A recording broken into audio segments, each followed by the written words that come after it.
The ex-NSA, that's the National Service Authority Deputy Director Kweku Jan Ohene Jan, was arrested over ghost name scandal. Giftawari Mensah is on the run. Now we have been told by authorities the National Intelligence Bureau has detained a former Deputy Director of Operations at the National Service Authority, NSA, in connection with irregularities in the NSA payroll, including a ghost name scandal. According to 3 news sources within the government, authorities are also searching for Gifty Owari Mensah, the former Deputy Executive Director of the NSA, who is currently on the run as investigations intensify. Ohene Jan, popularly known as Osonoba, was picked up on Saturday evening, the February 22, 2025, and is currently, at the time was being held. The scandal allegedly involves the insertion of ghost names on the NSA payroll, including some persons who are way older than the national service age, some octogenarians, etc., allegedly, leading to some significant financial losses to the state. Meanwhile, Giftawari Mensah has gone into hiding, according to authorities. They are actively working to locate and apprehend her for questioning. Ohene Jan's legal team is expected, to step forward. In fact, we're working the phone lines to see if we can talk to him. Also that Professor Christopher Mayor Kofi, the former chairman of the Ghana Infrastructure Investment Fund, GIIF, was also implicated in the $2 million SkyTrain scandal, was picked up and granted bail. We also do know that in connection with the National Service Authority's alleged criminal activities or corruption, Yao Danso, who served as the accountant for the National Service Authority, has been detained by the BNI or the NIB over his alleged involvement in ghost names payroll scandal, adding to widening the investigation. His arrest follows that of the 2 individuals I mentioned earlier. According to our 3 news sources, the ghost name scandal has resulted in significant financial losses to the state, with high-ranking officials who are now under investigation.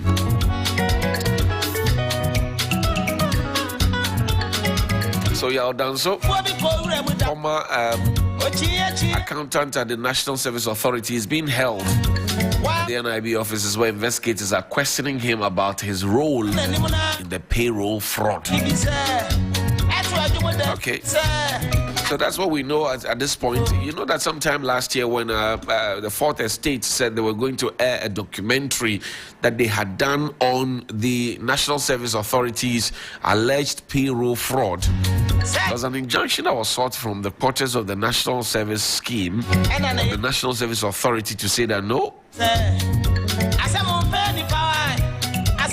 we cannot allow you to show this documentary. Give us time, post elections, post January, and then we can have that conversation.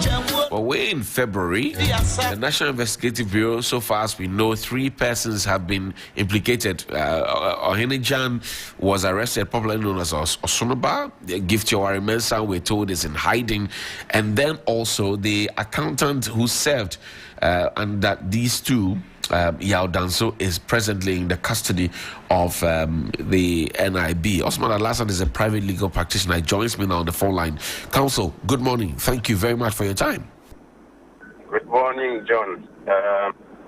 And good morning to your listeners. This sudden chase of the National Investigative Bureau of these NSA former appointees, some have called it witch hunting. Some have called it accountability. What do you say? Come again, please. I am saying that the NIB has been on the heels of some top executives of the NSA who served in the erstwhile regime. Some have called it witch hunting. Some have called it a call for accountability. What do you say? Well, I don't know what this witch hunting thing is all about. This is not the first time I'm hearing it, but I don't think it's witch hunting. I go with those who think it is accountability. Now, I don't know what witch hunting means. and how different is it from accountability? But if, as someone said, if there are witches, I think they must be hunted. And so, for me, it is a good sign that this government is actually serious with a fight against corruption.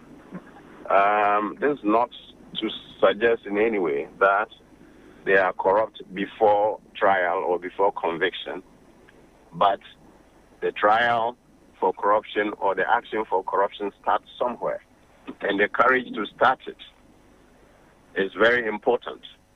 And so for me, it is the beginning of accountability.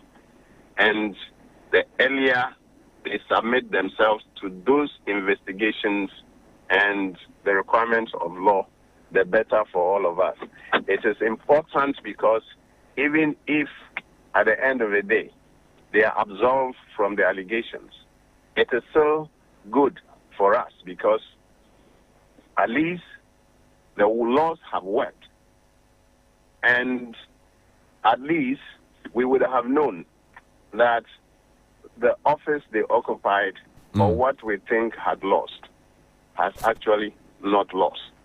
So for me, it is not asking someone to submit to the investigation proceedings or to the criminal proceedings is not to be seen as witch hunting, though in some instances the motive behind it will make it qualify for what people call witch hunting, because you are just subjecting perhaps your opponent to the unnecessary requirements or unnecessary tribulations of criminal proceedings just to prove a point, just to show power.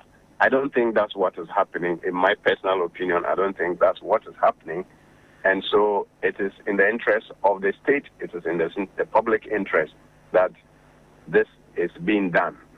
And I learned some of them have been granted bail. That's right. That's okay.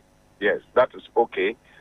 Because if you are arrested and you are granted inquiry bail, that's okay. But it means that they should consistently report to the investigative bodies at the dates and times given, so that they can assist with the investigation and answer to the questions that the investigative bodies have for them. And if it is time for trial, they should face the trial with confidence if they have nothing to hide. I think that is the way to go. It is in the interest of the people of Ghana that the two major parties should be at each other like this in times of their power. It's better than the other way around. I see. Now, we do know, if we cast our minds back to 2024, the Fourth Estate had put together a documentary detailing the acts of corruption and, all of those padding of payroll that they wanted to show to the public to expose the dealings or the under-dealings at the National Service Authority. The authority ran to court to seek an injunction. The court subsequently squashed, literally asked them to go away, slap charges, but they filed another one. That the public say fuel some level of suspicion. If you haven't done anything wrong, why are you preventing the documentary from being aired? Well, I mean, what have they gone to court this time for? No, not this time. That was previously, but not this time. I'm just giving you a bit of background. What has happened in the past? Yes. I understand, but you see, that culture must be stopped. It must be nipped in the bud, and it is the responsibility or the duty of the judiciary to stand up, to sit up, because investigation or criminal procedure, initiation of criminal procedure is important. Now, if the right is given to every accused person to go and file for an injunction or an order of court restraining investigative bodies from continuing with an investigation, which I believe happened somewhere in the case the special prosecutor was handling I mean, I don't remember the details of the facts, but it appears something like that happened, and you could see how frustrated the special prosecutor was. Right. This should be the duty of the court. I think the court should be public spirited. They should be interested in stopping corruption. And sometimes it is what you find, it is what the investigative bodies find that will determine whether there is a commission of offense or not. And so if you stop them from finding it, how are we going to hold our public officers accountable according to law? And how are we going to stop corruption? I think the duty is mostly on the judges, to be careful in dealing with such applications and to forthright in determining such applications or dismissing them as and when appropriate with dispatch. I see. Counsel, I thank you very much indeed for your time. We're grateful. Most welcome. Counsel Osman Alassane there is a private legal practitioner joining us with his thoughts and comments. I want to run you through what has been happening. We do know that sometime and a bit of background for you so we all get to understand what exactly has happened. Now, on December 2, 2024, the National Service Authority ran to court on the blind side of the Media Foundation for West Africa, that's the owners of Fourth Estate, to secure a 10-day ex-parte injunction to prevent the Fourth Estate from publishing a series of investigative stories on acts of corruption that were due to be released from December 3. I cited a letter from the former NSA boss who had written that he would be available to respond to some of the allegations that have been, leveled against him in that documentary, in line with the audio terrain patem rule, post the elections. I mean, he didn't say that specifically, but he said he'll be available after the 10th or so of December. Now, the court had indicated that the ex-parte injunction order was based on an affidavit deposed to on behalf of the NSA by Angela Ohene Boateng. This Angela Ohene Boateng is the head of research, or was the head of research, monitoring and evaluation of the National Service Authority, as well as arguments by Dominic Brignautre of Sam Okudzeto and Associates, who is lawyer for the NSA. Upon the expiration of the ex-parte injunction on December 12, the NSA and its lawyers went back to court to seek a further injunction to prevent the Fourth Estate from publishing its story. The NSA argued that if the Fourth Estate was allowed to publish the story into the NSA's activities without hearing its side of the story, it would suffer irreparable harm. That the reputations of the applicant, that's the NSA and its management, will be soiled if the respondents, that's the Media Foundation for West Africa and others, are allowed to proceed with their threatened publication, and if it later turns out to be a false story, the injury and reputational damage occasioned cannot be reversed. Meanwhile, prior to the court case and ahead of the announcement of the intended publication, the Fourth Estate had offered the leadership of the NSA the opportunity to respond to the issues being investigated.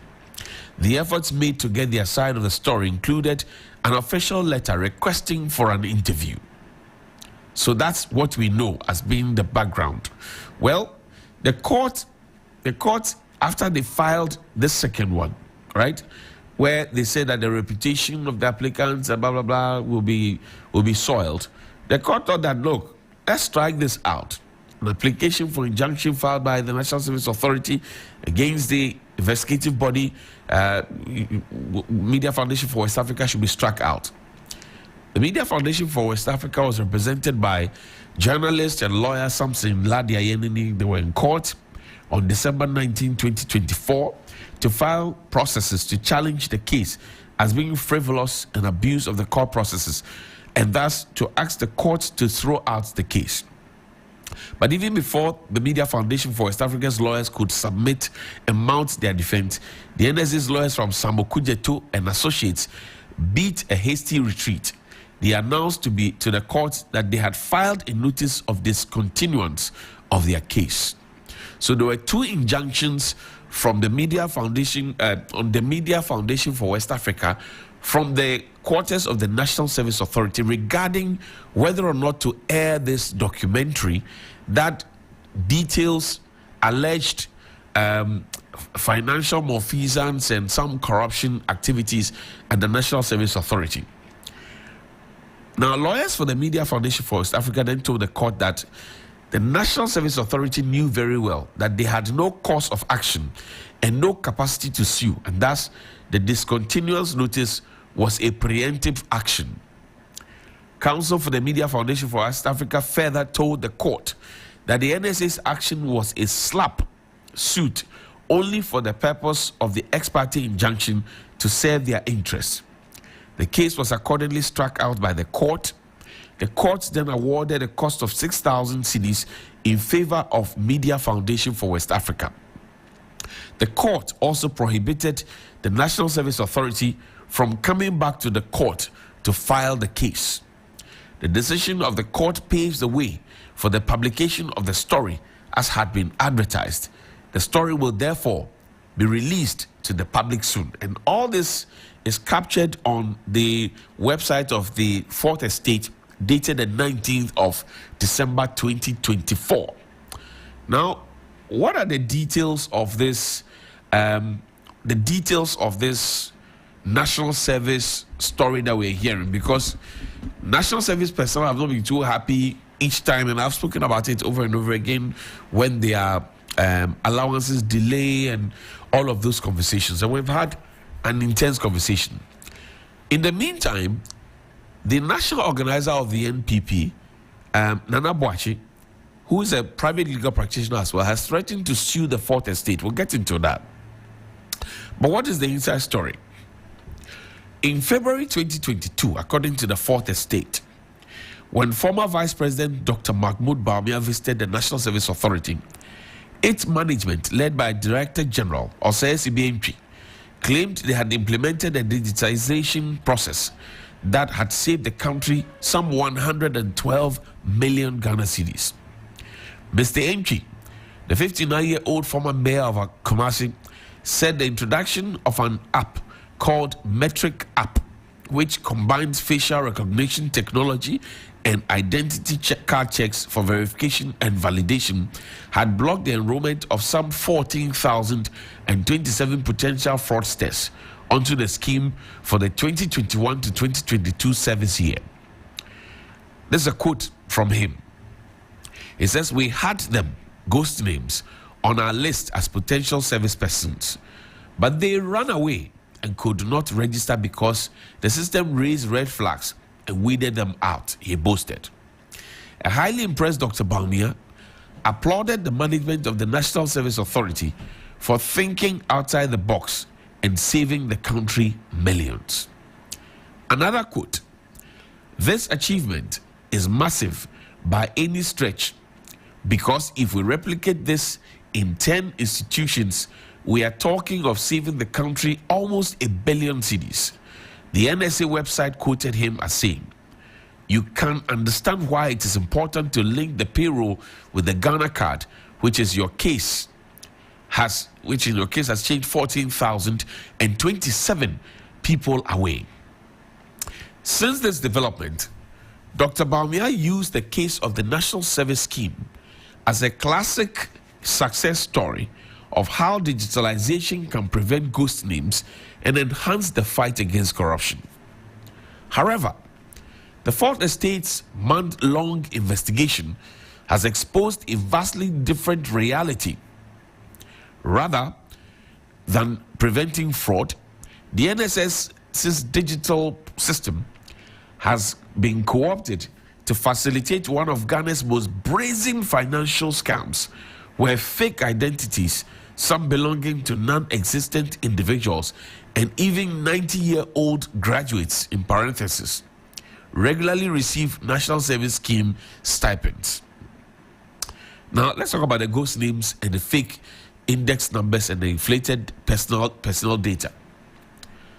We know that at the beginning of each year, the NSS announces the number of personnel to be deployed. However, internal records, according to the Fourth Estate, show that thousands of additional names are added through the creation of fake index numbers and personal identification numbers linked to non-existent students. A comparison of NSS figures released to the public and those submitted to Parliament Select Committee on Education in June 2022 revealed consistent and significant inflation of personnel numbers. The figures in the table below will show that in the first year of President Nana Akufo-Addo's, that's 2017-2018 tenure, the authority announced that 91,871 personnel were eligible to be enrolled on the scheme. The data for the same year shows that by the end, 88,000. So note the difference. It was announced that 91,871 personnel were eligible to be enrolled onto the scheme. But the data as the Fourth Estate found in the end shows that 88,939 personnel were deployed, indicating that 2,932 of the eligible personnel did not enroll in the scheme that year. You can do the math.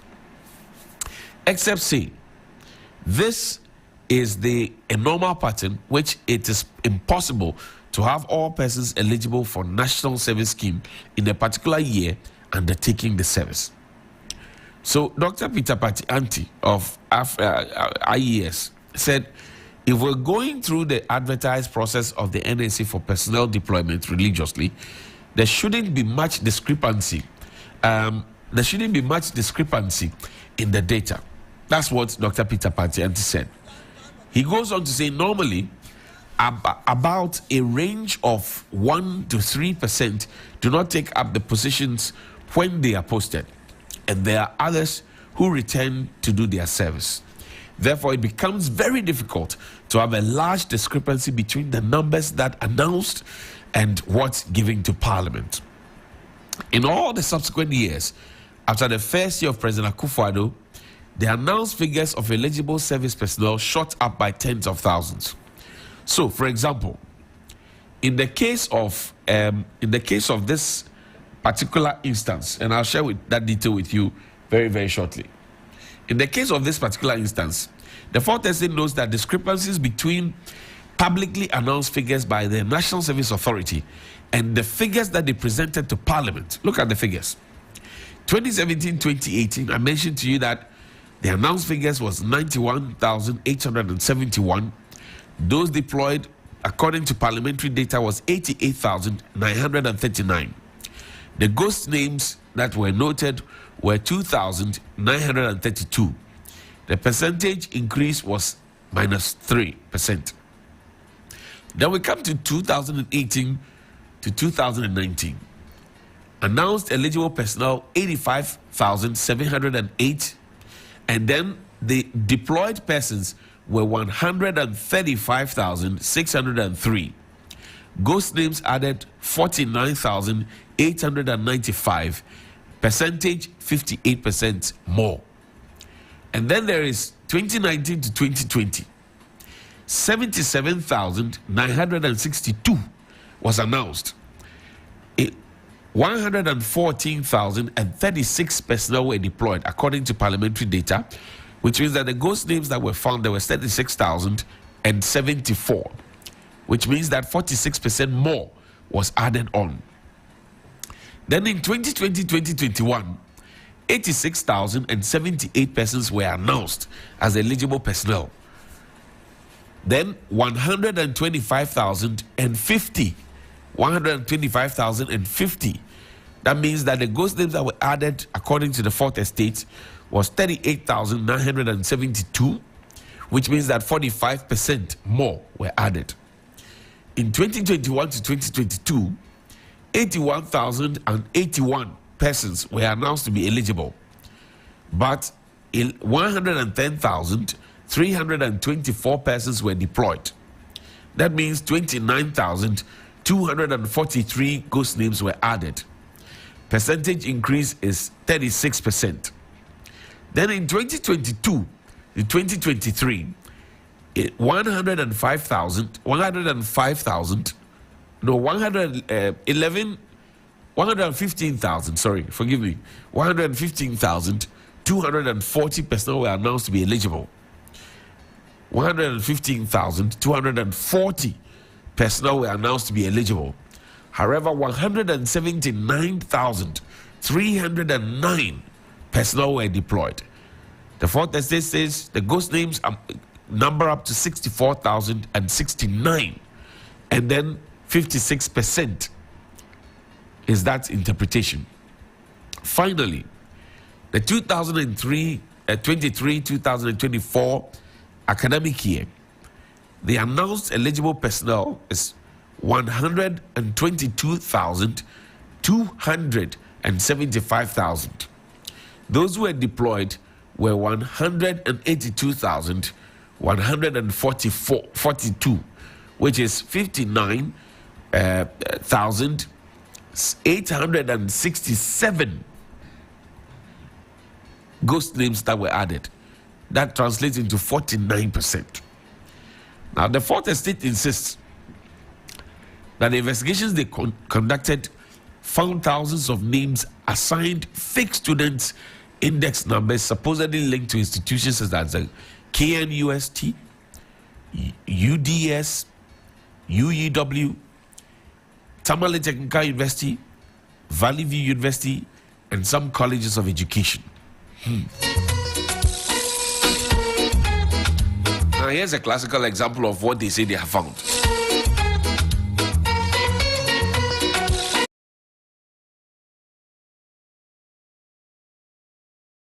On January 1, 1963, Abubakar Fuseni was listed in the NSS database as a graduate of the UDS in the 2022-2023 service year. His index number 591 GHA-72591-3201-2 was flagged by UDS officials as fake. More shockingly, the 2022-2023 NSS list contained 226 individuals named Abubakar Fuseni,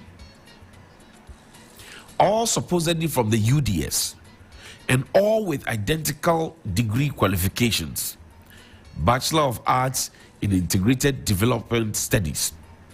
On the NSS posting list for the 2022-2023 service year, 2,338 names with index numbers similar to Abubakar's and inconsistent with that of the university officials were issued can be found.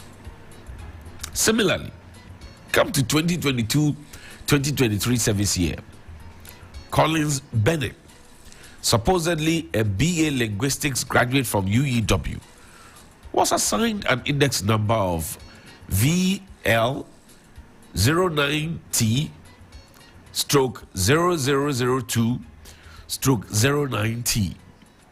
However, UEW's acting registrar, Wilhelmina Tete Mensah, confirmed that this is not a UEW index number. We do not use alphabets in our numbering. That's what Wilhelmina Tete Mensah confirmed.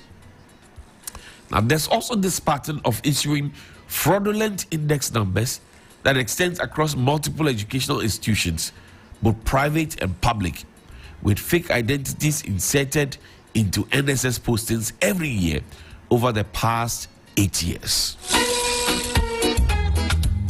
It shock you? Should I continue? Your ear inside is sweet you. Yeah. Okay, make I continue. Let me continue for you. Let me continue for you. Now, 80-year-olds and 90-year-olds who are serving as national service personnel. 80-year-olds and 90-year-olds who are serving as national service personnel. And this is according to the Fourth Estate. Among the most bizarre discoveries was the inclusion of individuals well past retirement age in the NSS database. 93-year-old Nimatu Salifo was listed as a UDS graduate deployed to Piaji DA Primary School in the Upper West region in the 2022-2023 service year. In the same year, 91-year-old Ruth Abdullahi, supposedly a development studies graduate from UDS, was posted to Adakura Primary School in the Upper East region. There is also a case of an 82-year-old Mahamadou Ali, another UDS graduate, who was posted to Anyinambrim Anglican School in Sefiyoso in the West North region. And you can find the photos and, all of them. Now, there's also a case of, according to the Fourth Estate, fake IDs and manipulated biometric data. Despite the NSA's claim of using the Ghana card for biometric verification, the Fourth Estate found that multiple forms of identification, including doctored school ID cards, Ghana National Service ID cards, provisional voter ID cards, and even private company ID cards were used to register fake personnel. For example, a supposed student ID from Bagabaga College of Education in Tamale, bearing the name of Ninfat Joel Satin, was used to register at least two different people. First, it was used to register Idrisu Fatima, 34, a purported KMUST graduate. Again, the same ID card was used to register 34-year-old Idrisu Zakaria, supposedly from KNUST, who was posted to Sakogu Senior High School in the East Mamprusi district in the Northeast region in the 2022-2023 year. Alassane Salamatu is 44, a supposed UCC graduate, registered using a Ghana National Service ID card bearing the name of Ophelia Akologo, who is 41, who joined the service in 2016. Kwame Donko is 72, was registered without any ID card. In place of an ID card, a photo was used. When the Fourth Estate ran a reverse image search, it was revealed the photo was a certain Emmanuel Mutio, a human resource manager of a private IT company in Kenya. The NSA's legal attempt to suppress the publication, I've told you about that. Now, the digital ruse to steal money. The digital ruse I told you about, where the NSA said that they had put in charge a system that was going to help, fight corruption and all of that Dr. Bamia praised. Here's the inside story. Rather than eliminating ghost names, digitalization at the NSA has been used as a cover-up for one of the most sophisticated financial scams in Ghana's public service. The scheme has resulted in financial losses to the country amounting to millions of cedis, while allowing fraudulent actors to exploit a system designed to ensure transparency.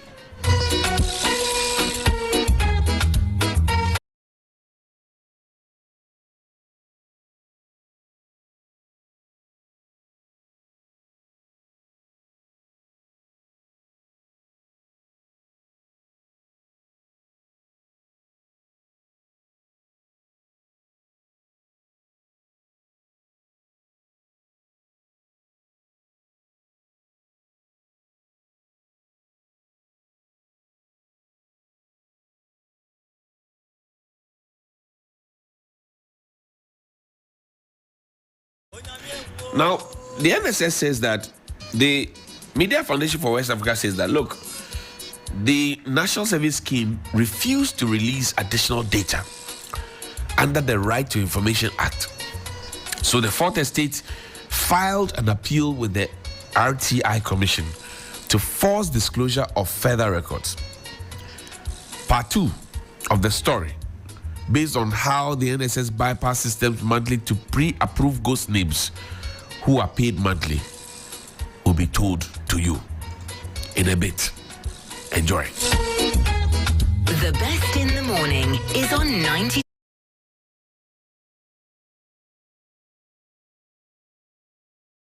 On 3FM 92.7. We're only a view away on social media. Hashtag 3FM Sunrise. Hashtag Johnny's Bite. On 3FM 927 on Facebook. On Twitter.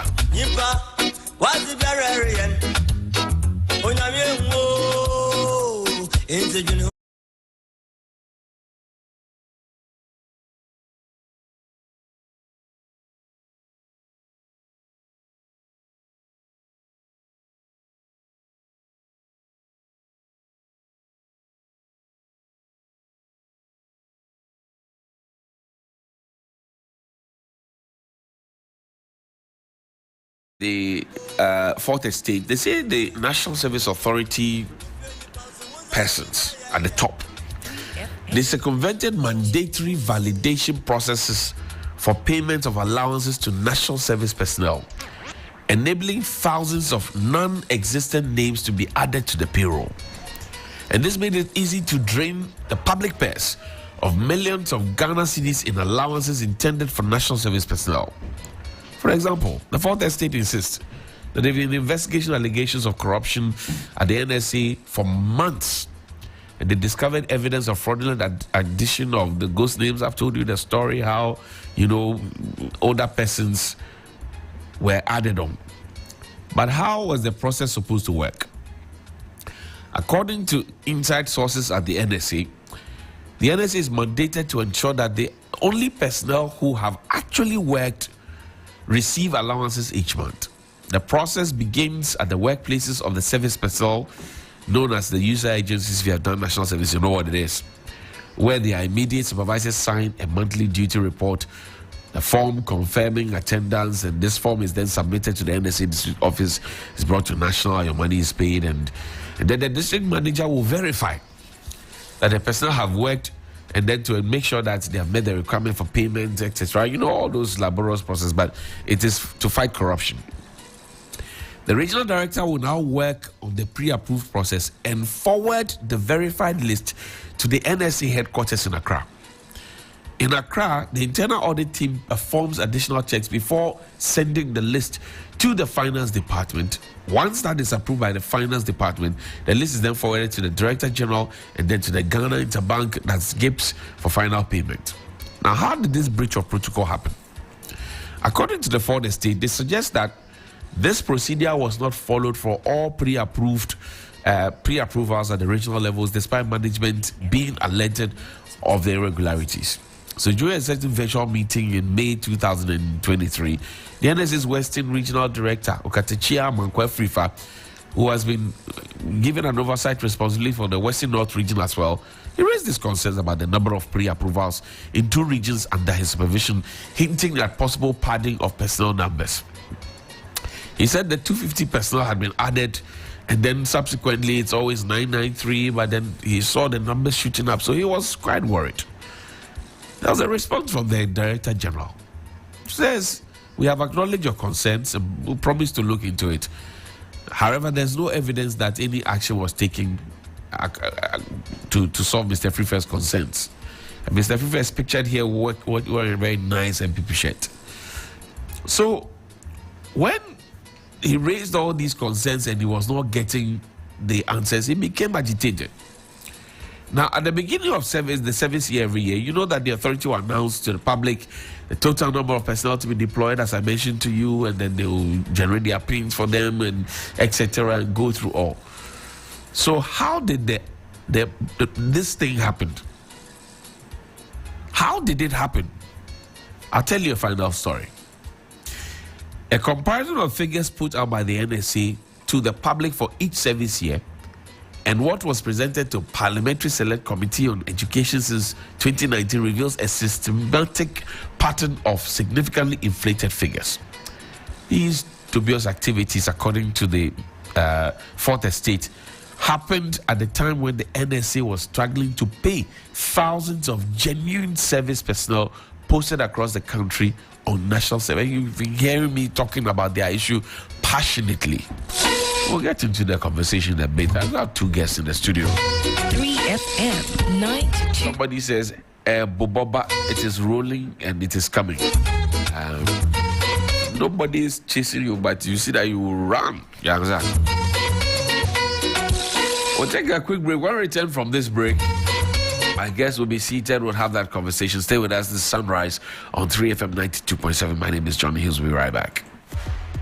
It's the battle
As on 3FM 92.7. It's only 18 minutes after 9. We're going all the way till 10.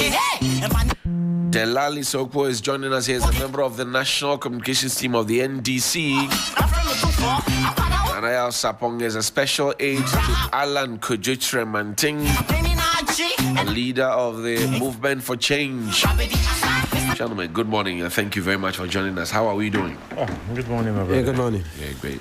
Should I say that? Johnny. Should I say Dasiba? Nah. Kaola. Yeah, I love you. Tumabiola. I love you. Jongleman Lekuya. Yes, everything's funny. What language is that? That is Dagmani. It's a holy language. Oh, I see. It's a holy language. Yeah. So I belong to the two most biggest and vibrant sites. I'm an Ashanti and a Dagomba put together. That's a very dangerous combination. But it's a good one indeed. Dela, how are you? I'm good. Yeah, sure. I'm greater than Accra. Day inside. So let's begin. This NSS thing, it started small last year, injunction here, injunction there. There were two injunctions. Fourth Estate went to courts. NSC said we have discontinued, we won't continue again. Court says don't come back to me again. Now it has blown up. And last year when it started, it was just one person literally, Gifty Owari. Now there's Ohinijan, there's accountants, there's this, there's that. Are you Johnny? Yeah. This is your question. No, I'm asking. Were we thinking that it was just going to be one person? I don't know. Look, the way it started, this is a cartel. It's a cartel. It can't just be limited to the NSS Secretariat. It goes beyond the NSS Secretariat, in my view. Okay. Who gives them the money? If we're able to trace it, well, we will trace it to the Ministry of Finance. Right. They give them the money. Right. When you were explaining the whole issue, you made a point that we know the specific number of individuals. That's right. Who have completed school, who want to do their national service. Right. How do we know the number? We know the number because they register. Right. To say they're eligible. There are people who would complete school this year and decide not to. That's right. There are others who probably completed private schools or went to schools outside the country and are home and they say they want to do. Right. You understand? In our days, we used to have what we call the voluntary service. That's right. They know the numbers. It is out of the numbers they draw their budget. It is out of that they submit to the Ministry of Finance. It goes to Parliament. They go to defend it, and it comes. Now, looking at what they have there, you would notice that the table they submitted, or the ones that is circulating that we see, you submit for approvals in September. Am I right? That's right. October, they go again. Probably, even if they are doing it in quarterly basis or on quarterly basis, it means that you know the number for 3 months. Right. And these numbers keep increasing. By the close of 2024, we had 2.2 billion cedis lost. Their supervisors, the mother ministry, those who give them the money, are they trying to tell me that they do not have a capping in terms of time for registration to do NSS? Right. And so the numbers will just keep increasing every month. And you and I know that constitutionally or per their regulations, I think that you cannot do less than 6 months. That's right. So even after, when it is less than 6 months, you have people still coming on to do their service. Johnny, those are the IT department. Those are the account session. The person who was in charge of finance. Right. Because definitely the deputies one will be in charge of finance and operations. So Gifty was in charge of finance and then finance and administration. Good. And then Ohene Jalsonoba was in charge of operations. So the person who was in charge of finance and administration, the account session. All right. We should even go to the committee that supersedes, that supervises or actually sits to hear their presentations when they are doing their budgets. Right. In fact, We should look the director of into- research has also been, We fingered should in the look matter. into the submissions and their presentations. Right. The minutes. Find out the kind of questions they ask them in terms of the numbers increasing and the responses the ones in charge of finance and administration and the accountants would give. Because you see, if the IT guy does not allow The manipulation of the system, the finance and administration and the accountant cannot do anything. right. You get It's it? a collaboration. It's like the banking sector. You need the teller, you need the back officer, Right. you need the authorizer Right. Right. to be able to steal money. To clear the check for you. And that's why you go and get there, they say auto. And then somebody has to authorize You it, understand? the photocopy it of goes stuff through and all a of certain process. Right. So that line of process it goes through, all of those persons involved need to be questioned. There should be a forensic audit. It is not just the picking them up that matters. Let us do a proper investigations into this To the matter. bottom of the matter. When did it start? If it started in 2017, the team that was there in 2017 should be called. Right. They should be questioned. When there was an administrative change, those who took over, they need to be called. You understand me? This is a continuation. You see, it reminds me, or it is not different from those district managers or directors who were, some were jailed and some were sacked. Right. I've forgotten which year that was. But there was this whole sweep Yes. some time back. Yes. It's the same thing. It's the same thing in a different format. But this, I mean, the reason I'm shocked is that we invested money into a system that was supposed to prevent this. You and who? We, as a people, we invested money to prevent this. So that's why I am shocked. See, I always tell people that the thieves, those who want to rape the nation of our resources, they know best the Constitution. You have to be smart to steal. The system is theirs. You invested into a system for them to operate with. They manipulate the systems by themselves. No, so is it not surprising that they are able to generate their own student index ID? numbers. Index And the numbers. investees will flag it and say, we don't know these people. 90-year-olds, 80-year-olds. When the investigations was coming up, I heard that UDS and UCC and Right. other, were being fingered that they submit them. My brother, if they do further investigations, it will surprise you that the schools they are not aware. If they were supposed to have submitted the list to the schools for verification, Right. I will not be surprised that the additional names were not submitted for verification. Of course, if you could, because the UEW registrar, for example, said that. Tony, are you trying to tell me These that index numbers the are straight to registrar's us? office in charge of academics, all right, does not know how their schools' index numbers look like? They do. That's why one of them said, this one is strange. So what are we talking about? But how, on God's head, would anybody think along those lines to do anything like this? It is because of greed. It is Sunrise because 3 FM, of the best in the impunity. morning. Unpatriotic disrespect to the nation. So somebody sits and says that This is how much I want to steal. And I will tell you, Johnny, you guys should push for the proposal by Alan Chomantin in his great transformational plan for the lifestyle audit. The lifestyle audit.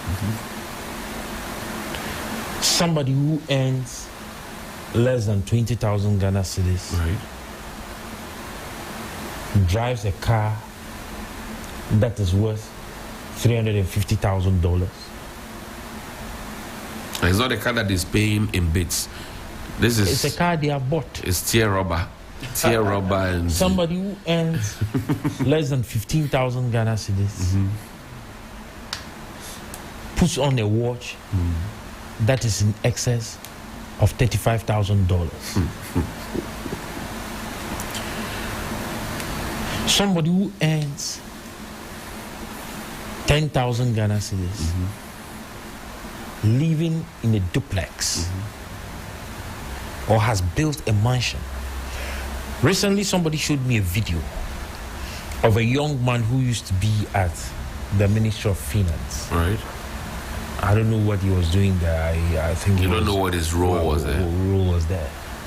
That has built something like a castle in his hometown or somewhere in the eastern region. I see. And he was bold enough during a festival to do housewarming and naming of his child also. And we had all of these big whips going to the house. And the question is, when did that building start? How much was the budget? We certainly have a lot of work to do, don't we? Somebody who just completed school some 3, 4, 5 years ago starts working, and the person has been able to buy a land and a house in a place where you have been working, Johnny. You have been working. Please take me out of the picture, I beg you. Why would I take you out of the picture? You are a chief with all the lands they have given you. I'll give it to my people to farm. I'm not taking them. I don't know if you understand where I'm coming from. I get it. With your experience, with your exposure, with your networking, I am not saying God does not bless people. He does. He does. I am a believer of scripture. But there are certain things people will do that we need to question how they came about their monies. I agree with you. Let me bring in Dela. Dela, let me ask you this. I know, Nana, you may be thinking along the same lines that Nana is thinking. But now, people are running away. Is your net, you are in government now, is your net wide enough to break them in? For me, like you said, I think the average Ghanaian has come to a point, and even including MPP members, once we speak to them off record, they continue to talk to us about the fact that indeed they felt that they are appointees who had the opportunity to serve under elsewhere administration. Before even the exit power, they know that they have messed up the country. So even they themselves were the ones volunteering information. You remember ORA? Right. It was even known MPP members who were going to ORA team submitting names of appointees who were involved in one form of corruption or the other. Right. So I believe that once you have the entire nation behind you as a government, I think it makes it easy for you to bring whoever that have absconded to bring the person back to the country to come and face the full rigor of the law.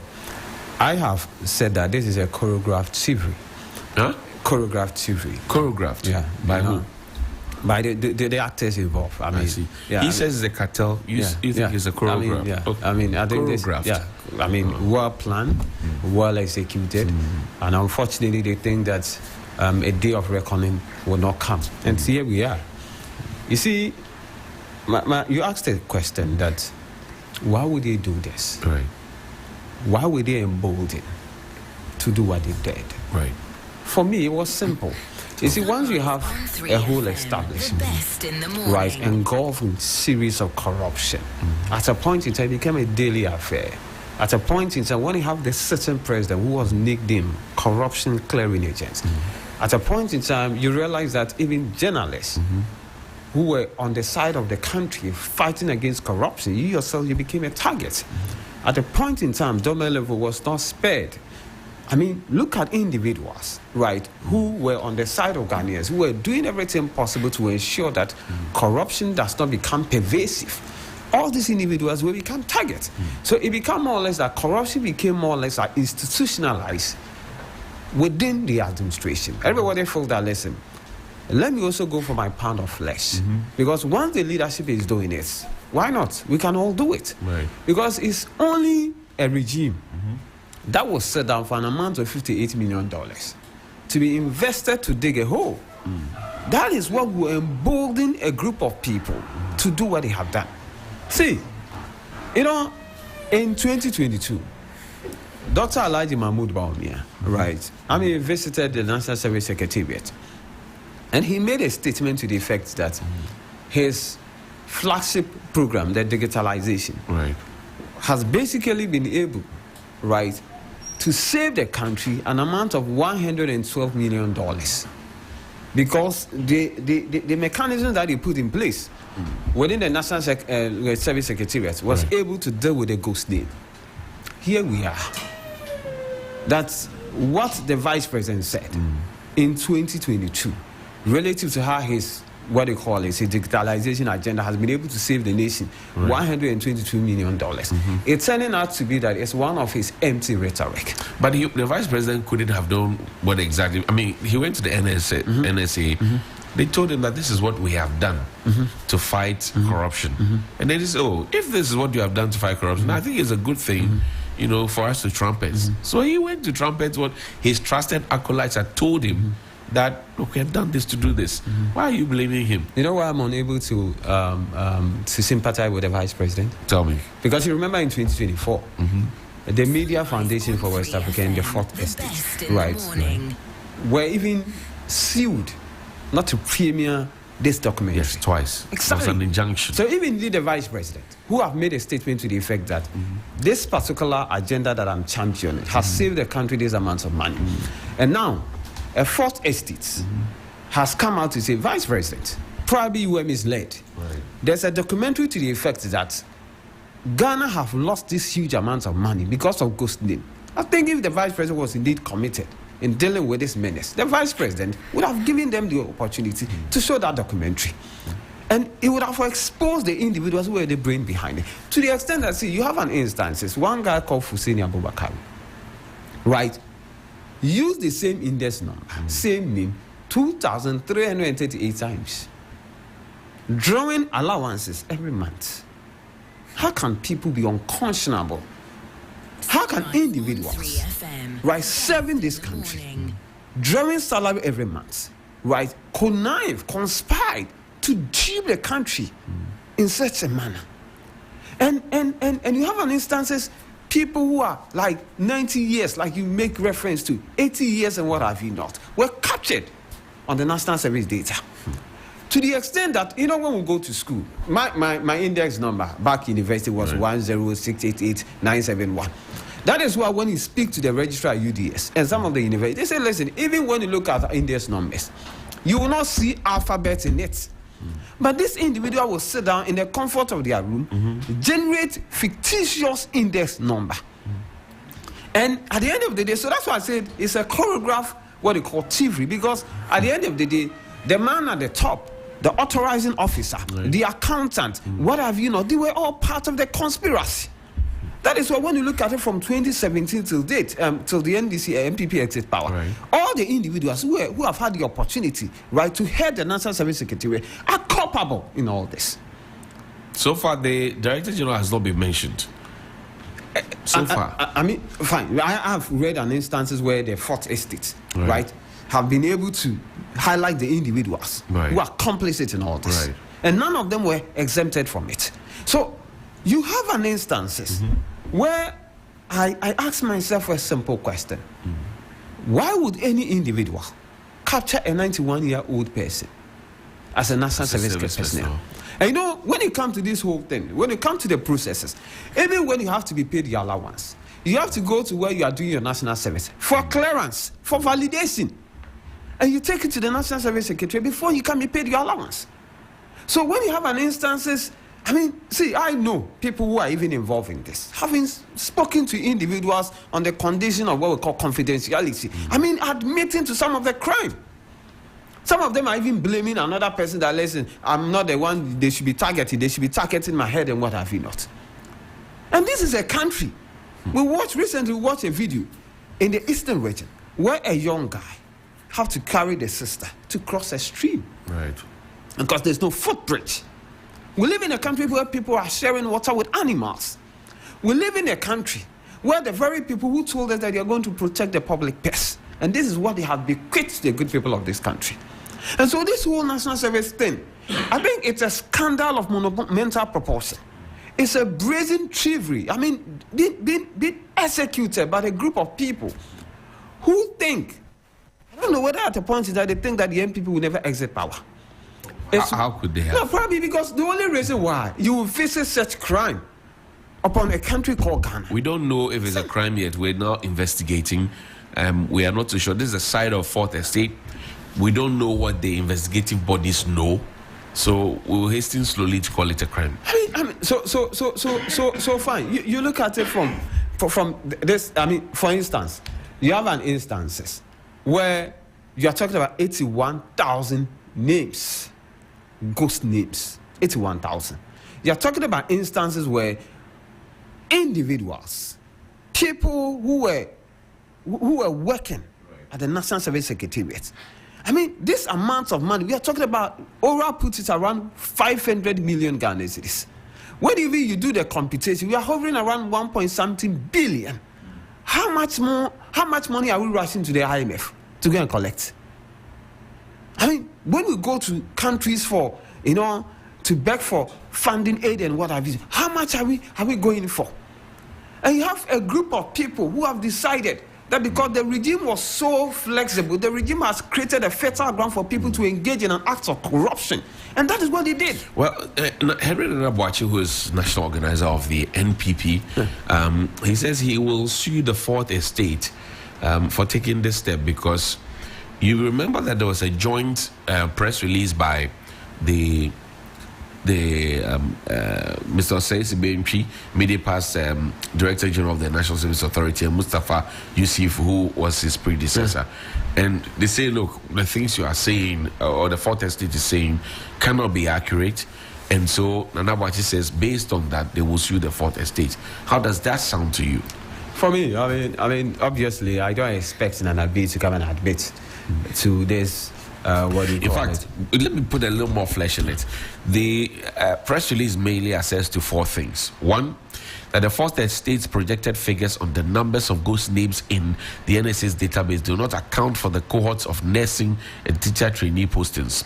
Two, the presence of covered overage persons, duplicated names, photos of foreigners, fake index numbers created in the name of tertiary institutions, and fake IDs and manipulated biometric data are all mere data entry errors, which are eventually weeded out during the regional verifications. 3. The Fourth Estate faltered in its journalistic ethics by failing to verify its data from the Ghana Interbank Payment and Settlement Systems, GIPS. D. Throughout their tenure, they committed to robust enrollment and verification mechanisms to reduce unscrupulous enrollments. And the Fourth Estate, in response to that, has provided all of those, things. They have provided a letter that they wrote to the RTI Commission. They provided one that they wrote to GIPS. They have put up another one that they saw on the internet. So it's a back and forth thing. What do you say? It's a much ado about nothing. I mean, it's basically trying everything possible to save their face. I mean, for instance, you're talking about referencing nursing and what have you not.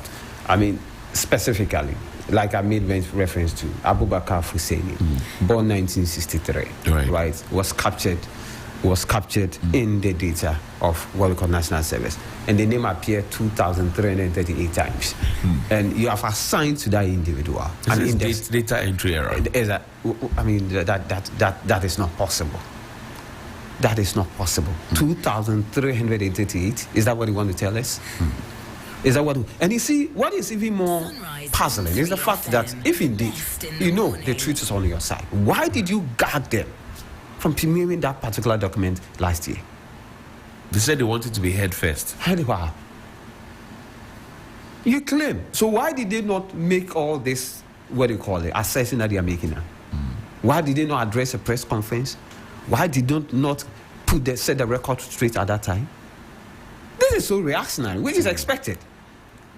Because if indeed you know that you have done nothing wrong, right, and indeed Fourth Estate continue to keep certain snipes of what is captured in their, what you call, document. They keep on talking about the fact that this is what has gone on. Why did you not set the record straight? Why won't you even allow them to premiere the said document so that you'll be able to respond to it accordingly? Why were you trying to guard them? The only reason why you were trying to guard them, because you know the evidence that they have is overwhelming, and for that matter, it will indict you. That is the only reason why you like to guard them. Because if I have nothing to hide, because they say truth is defense. That's right. If I have absolutely nothing to hide, why would I want to guard them to the extent that I even went to court? So this whole thing that we are witness, and for me, I mean, I doubt there's any conscionable Ghanaians listening to me this morning who is surprised about the scandal that I imagine. Nobody is surprised, including even non-MPP members. Why do you think when you go to social media, some of their own MPP folks are talking about the fact that you eat alone, you suffer alone? They are saying that? You say if you eat alone, you suffer alone. But who ate alone? But they say they are appointees. They ate alone. Exactly. They ate what alone? I mean, they're looting and what have you not. Why? But were we not in this country? When Kenny Japan admitted during his campaign that they are looting the country as if there's no tomorrow. That is what Kenny Japan said about his own political party. So the issue about NPP looting the country, the issue about thievery, the issue about corruption, the issue about having a cabal milking this country was not something that is in doubt. It was just a matter of time. And their cover will be blown. And that's currently what we are witnessing. And I'm saying that there are people who are involved in this scandal. They are reaching out to individuals, telling them that, listen, instead of you coming after them, why don't you go for the ultimate, what they call boss? And that is what is happening. So Nana B and his usual, what they call, drama and trying to create an impression that he's not culpable and what have you. I mean, as for the NDC led by President Mahama, we will go through the due process. They'll be invited. They have to respond to the allegation that is being leveled against them. They are entitled to have their own lawyers and what have you. But the fact of the matter is this. We will not allow individuals who have had the opportunity to serve this country, right, to take this country as if they were running their own property. If Tawari is not in the jurisdiction, or I don't know, or if she is in the jurisdiction, she perhaps is hiding. That's what the investigators are telling us. If you were in her shoes, what would you have done? I read somewhere that she's currently with the Black Queens because she's an what do you call it? Yes, she's GFA executive member. Exactly. And she has a team or so.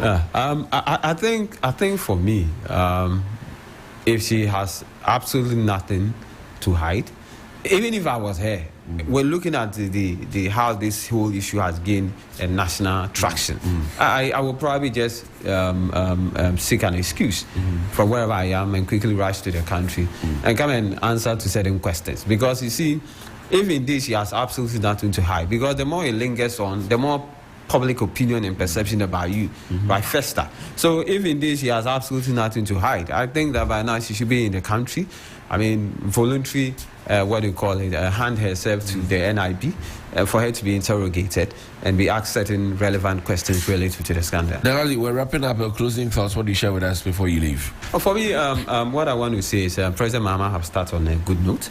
He promised the good people of this country a lean government, which he has so far delivered. He promised the good people of this country he's going to deliver young, what do you call it, government so far. So far, we've seen young guys finding themselves in some of the strategic, appointments in this administration. But one of the things that I love about so far President Mahama's engagement with his appointees is the admonishment that, listen, Ghanaians give us this mandate, not to come and lord over them, but to serve them. I always say one thing. See, aside the corruption, the economic hardship that compelled Ghanaians to kick the MPP out of power, one thing that became very, very instructive is the fact that the level of arrogance, right, the level of disrespect towards the Ghanaian people, right, at a point I was at a rooftop. So if you have had the opportunity to serve under President Mahmoud's administration, the little thing you can do is to accord the Ghanaian respect. It's very, very important because you see, the mandate given to us by Ghanaians, even though we're excited about it, but it's also scary. Because this is the first time under the Fourth Republican dispensation, Ghanaians overwhelmingly has given such a mandate to a government, and we cannot take it for granted. So I want to appeal to the rank and file of the party. I know people are so agitated with respect to the fact that they are so much expectant for certain individuals to be appointed here and there. But I want them to be patient. President Mama know what he's doing, and I have no doubt that President Mama will surely do. And I want to take this opportunity to wish Lawyer Dujitamaklu, today is his birthday. Today is a Dujitamaklu. I say God richly bless him for all what he does for the party and those of us that look up to him. God bless you. Thank you very much, Alali. We're grateful. He's a member of the NDC's National Communications team. Now let me give you the microphone.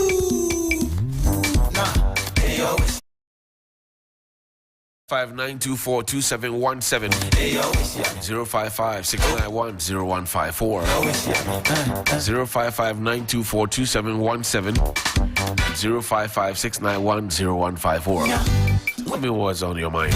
When you come, Papa Bello. Sunrise on 3FM.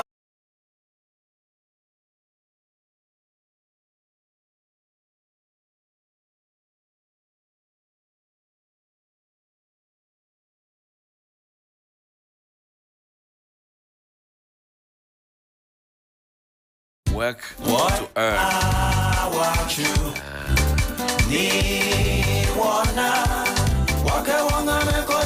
055-924-2717 055-691-0154. Good morning.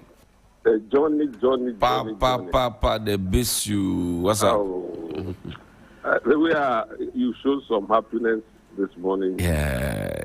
I'm happy for you. Yes, sir. Those who try to bring you down, they will never succeed. Oh, don't mind them. It is not in their hands. Amen. Amen. Brother, let me use this opportunity to wish Lawyer Duji Tamaklu the glorious happy birthday. Glorious one. May Almighty God continuously protect and bless him.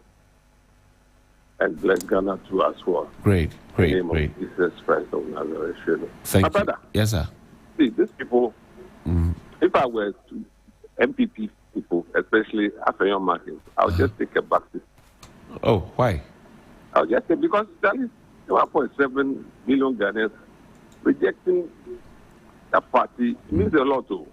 It does. So they need to take a back seat, reflect, come back strongly after 6 months or so.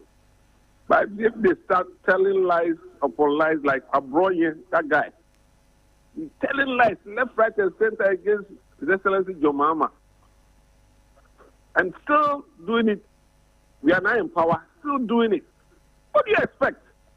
They have to pick you up because you're lying. See, we don't have to allow the lies of MPP to survive again in this very country. We don't have to. At any given time that they come out with any lies, the security agencies must be there to, arrest them. Investigate whatever lies that they are putting across. We are tired of this. We want a smooth Ghana resetting agenda to succeed. Have a good day, my brother. Thank you very much. Good morning. Good morning, sir. Yes, sir. How are you, Chairman? I'm doing fine. How are you? Very, very well. Talk to me, Chairman. So sad. Your radio is on, or you have to move away from it, or either lower it. Okay. Yes, boss. Is it okay? Yes, it's fine. Talk to me. Is it okay now? Yes, Labi. Oh, okay. Talk to me. Johnny. Yes, sir. May God continue to bless you for the good work that you are doing for Ghana. Amen, sir. And it's very sad listening to all this that is happening, and then you have the cast of some people saying they want to sue the people who did the investigation. And then it seems like, do you know what pains me a lot? No. And what I'm glad the most? To be honest with you, I'm very, very supportive of the NPP. Right. But I'm glad, very, very glad that I didn't vote for them this year. Because the fanfooling was too much. And the stealing was too much. Why? Do NPP pay my bills for me? They don't. And this, as so as NPP, they don't have this money and bath and go to work and come and take off my family. So it's not about NPP and NDC. So the NPP, in fact, to be honest with you, they've let me down. This regime of Nana Akufo-Addo is very bad. And to this investigation, I don't think it will go anywhere. But I don't think it will go anywhere. Because they will talk about it. From now to maybe 8 months coming or to a year, then everything is gone. Anyway, so that's one sad thing about it. Nobody will be taken to book. So right. that's one thing I'm sad about it. But I'm so glad that I didn't vote for this NPP. Anyway, thank you very much. I'm grateful, Abby. Sorry about that. Please call me to 055-924-2717 and 055-691-0154. 055-924-2717 and 055-691-0154. Good morning.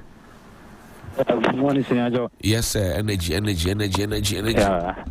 this is Achu calling from Accra. Talk to me, Achu. Senior, this morning my question is very simple. I want to ask, what is the essence of the invitation to the NIB office? Is it to determine either they are in the country or they are out of the country? No, it's to ask them questions about the things that have been said. Sorry? To ask them questions about the things that have been said. Okay. Thank you. Pleasure. Grateful. 055-924-2717 and 055-691-0154. 055-924-2717 and 055-691-0154. Good morning. Hi, good morning, Johnny. Onapo. Hi, Johnny. Miniano. Boy, Abish. Charlie. Okay. Johnny, from what we are hearing and listening and reading, for me, there's one thing I can say is an organized crime. Yeah? Yes. Because the guys in your studio said it point blank, because there's no way these things will be generated, and then when it comes to payment, if you're the one in charge to pay, you will not find out that there are some names that don't have to be in there, isn't it? So how come with all these names and these index numbers and stuff, still you have them paying? That's why I don't understand. So it's not really about your worry. I mean, those guys at the NSSA, but right. It should go further. That's right. Yes, it should go further. And then you ask the question, why would they do that? Why would anybody do that? A former finance minister making huge sums of money when he goes for bonds and loans, what do you expect those people or the smaller ones, right? Also Sunrise on 3FM. So those things must be checked. These thing of when they come to power, I'm not taking salary. Most of these things, those people who always say I'm not taking salary, what they gain is more than even the salary they are even given. I hear you. Onapo, thank you very much. Good morning. Good morning. Yes, sir. How are you? Great. Energy. Talk to me. My brother Johnny. Yes, sir. I don't know. There is a thing that says that you plead for equity must come with a clean hand. That's right. I'm just praying that as they are saying they are doing investigation to this, Ghana, you hear the matter will come up. Within the first 3 weeks that the matter has come up, everybody will be saying all media houses will carry it on. As 1 week has passed and a new case has come, then this one is an old case. They are like putting a new case. There are lots of things that I think we have to be prioritized. It's a huge amount of money. Actually, this agenda one that we are talking about, if this money is retrieved, at least maybe it can cater for one or two. In a certain deprived community that we need those facilities to save lives. But this money or this thing has gone into someone's hand. Because those who will be afraid of investigating this issue, maybe because they will try to honor the same channel or will get something into their pocket, they will not carry this into the latter. And maybe at the end of the day, what you come and hear is that, what ethics have come out with was not true. Partially true or some rubbish to run off things. So I think we need maybe a dedicated leader who will maybe come to Ghana and... Okay, I hear you. No. Thank you very much. We're grateful. Let others come through. Good morning. Good morning, Mr. Johnny. Yes, boss. This is Frank calling from Usu. Yes, boss. Talk to me. All right. So I personally feel that this figures that are being projected out with this NSS thing is even underrated. Hey. Mr. Johnny, are you aware that not all NSS personnel are being paid by government? Some are being paid by the companies itself. That's right. Tabletop. That's right. I remember when we used to have our service, me like this, I was taking tabletop. So if they are saying the ghost names are this, now let's probe into the original names. Okay. Even with the original names, there are people who are not being paid by government and are taking their pays from the tabletop. Right. But yet they are being paid. They are calculated as being part of the bigger and picture. And that's the sad part. Yesterday I remember I called through Johnny's Bike and I raised another concern that we should investigate about this special postings and other things. I remember when MPP came to power, they said we are not going to do special postings. We are not going to do this. We are not going to do that.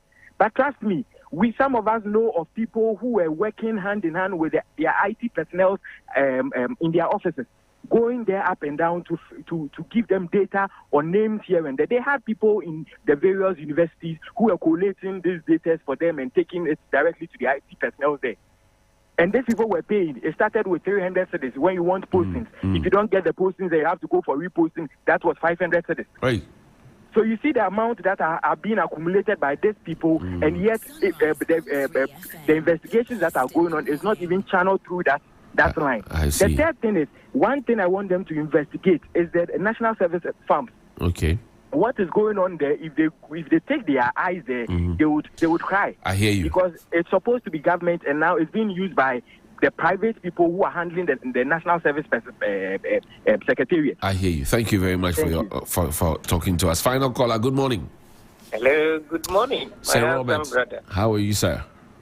Very, very normal and terrific. Great. Well, our time is run up, so make it quick and snappy for me, sir. Thank you. My brother, I want to use your august medium to appeal to Your Excellency President John Dramani Mahama to reintroduce history in our course of study from PG up to university level. In fact, I have listened with superlative attention this morning to some of the young guys who came to TV3 this morning. The degree of agglutination, coagulation of Ghanaian history, I can't consume or accommodate it. They say that Kotoka has done absolutely nothing. In fact, there is no one in this country that vilify and castigates Kotoka for subversion of CPP or Nkrumah's administration in 24 February 1966. I vilify him, but that doesn't mean that Kotoka has done nothing for this country. I think that you need to invite the senior historians, especially in Ghana Army, to tell you the significant role that Kotoka played as a general in army. Okay. And that coup was precipitated by anti-Nkrumahs. Okay. People within Nkrumah's own administration who were corrupt and Nkrumah complained against them, and they became a wolf in a sheep's skin. Thank you very much. Thank you very much. We can't pick any more calls except to do our birthday wishes and then check out of the studio. But before that, so our good friend who speaks with that former NASPA president, Metro Hamidu, says, Johnny, I'm listening to you right now, and I believe people will appreciate what we were facing as NASPA executives and why we had to fight the system. There's more yet to unfold. During our agitations, I said it before, that the National Service Secretariat was a crime scene. Keep up the good work. I understand you now, my brother. I really do understand you now. Happy birthday.